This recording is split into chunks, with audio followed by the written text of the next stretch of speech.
Assalamualaikum warahmatullahi wabarakatuh. Bismillahirrahmanirrahim. Ashhadu an la ilaha illallah wa ashhadu anna Muhammadar Rasulullah. Allahumma salli ala sayyidina Muhammad wa ala ali sayyidina Muhammad. Rabbi srah li sadri wa yassir li amri wahlul 'uqdatam min lisani yafqahu qawli. Amin. Bismillahirrahmanirrahim. Salam jumpa lagi buat para sahabatku tercinta dimanapun Anda berada, baik yang ada di dalam dan yang ada di luar negeri. Semoga kita semua selalu di dalam kebahagiaan bersama Allah pencipta diri manusia kita. Amin ya rabbal alamin. Alhamdulillahirabbil alamin. Kita melanjutkan lagi babakan iman yang ketiga, lanjutan dari episode yang lalu. Sekarang kita kaji tentang babakan iman. Iman yang bagaimana? Iman yang dituntunkan oleh Allah dan Kanjeng Nabi Muhammad sallallahu alaihi wasallam. Jadi iman ini bukan hanya kepada umat-umat yang beragama saja. Jadi iman kepada Allah ini diperuntukkan bagi seluruh manusia. Karena seluruh manusia itu adalah ciptaan Allah, hamba-hamba Allah. Kita selama ini mengaku sebagai hamba Allah. Kita selama ini mengaku al-fakir. Akan tetapi di dalam hati kita selama ini, mari kita cek di dalamnya. Siapa yang jadi Tuhan di dalamnya? Allahkah ataukah masih hawa nafsu kita yang memegang kendali kerajaan singgah sananya hati ini? Jadi bila yang jadi Tuhan di dalam hati kita ini masih hawa nafsu kita, karena selama ini Allah kita goibkan, karena selama ini Allah kita tiadakan di hati kita, maka tidaklah mungkin kita dikatakan hamba Allah. Wong kita selama ini tidak pernah nyembah Allah, kecuali nyembah dan mengabdi hawa nafsu kita sendiri. Seolah-olah kelihatannya syariatnya kita sholat. Seolah-olah kelihatannya syariatnya kita beribadah. Akan tetapi sesungguhnya apa yang terjadi di dalam hati kita? Di dalam hati kita tidak lillahi ta'ala di dalam melaksanakan sholat. Di hati kita tidak lillahi ta'ala di dalam melaksanakan ibadah-ibadah.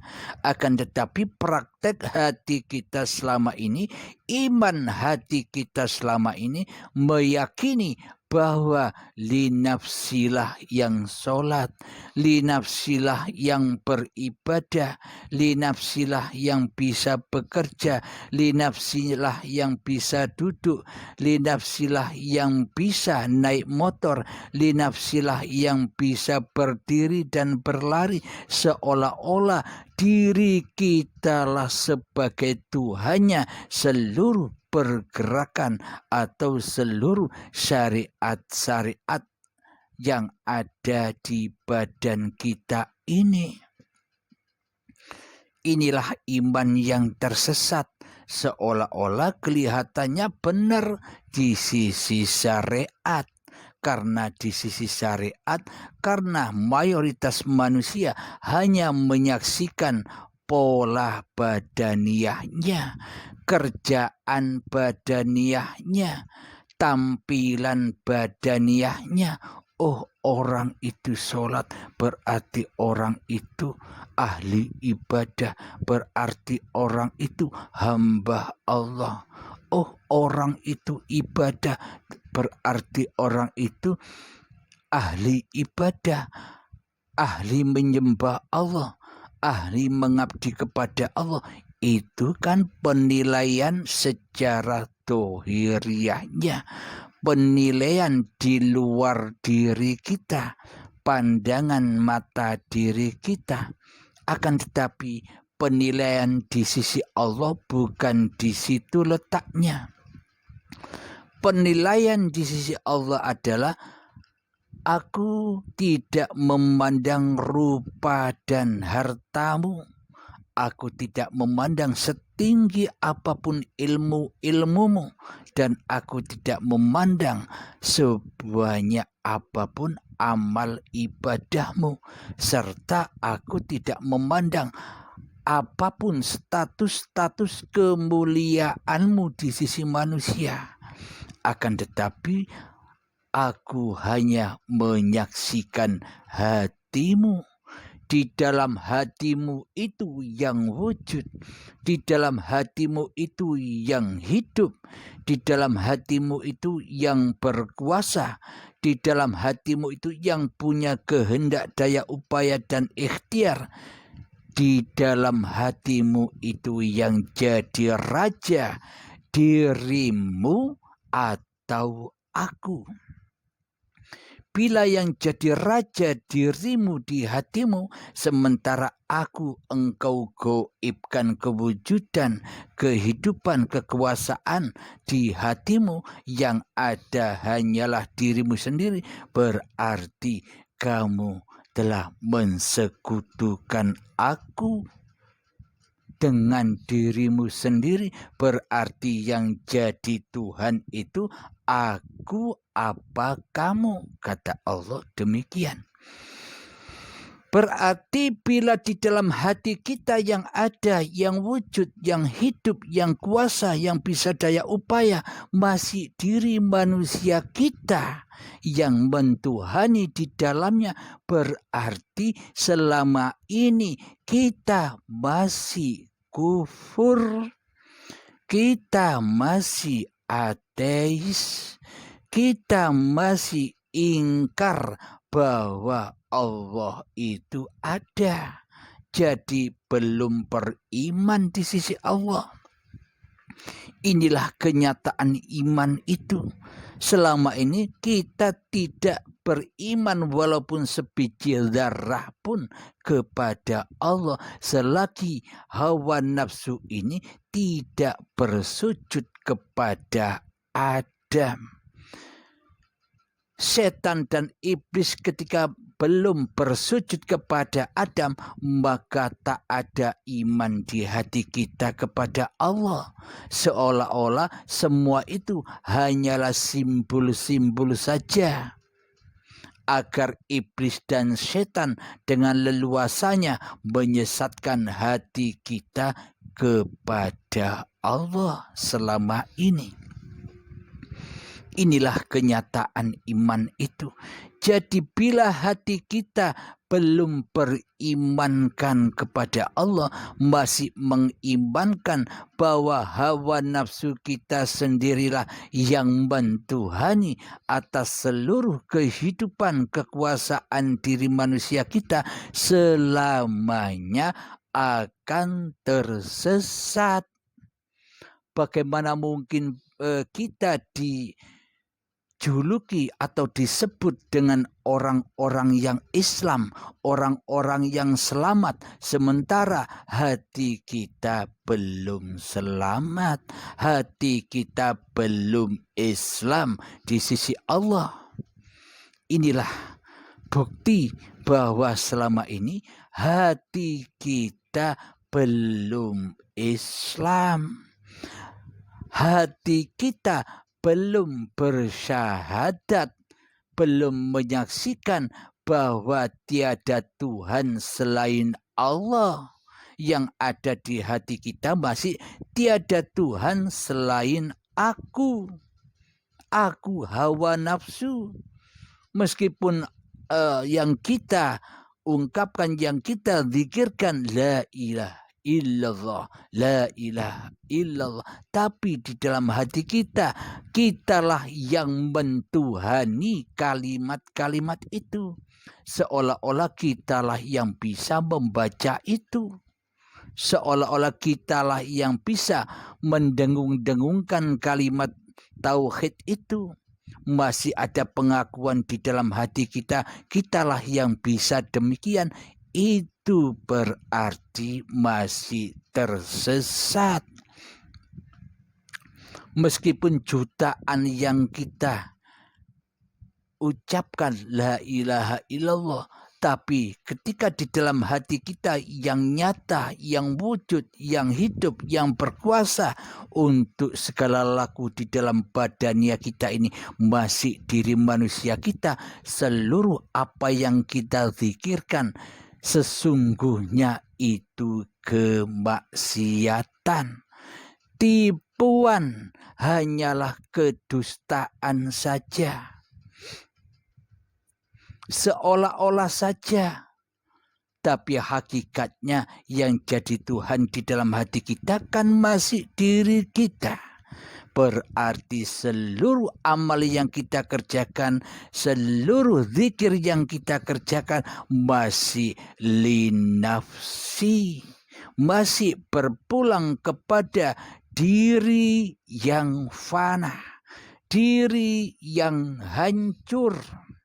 Maka hancurlah seluruh ibadahnya, maka hancurlah segala zikir-zikir yang dikerjakannya.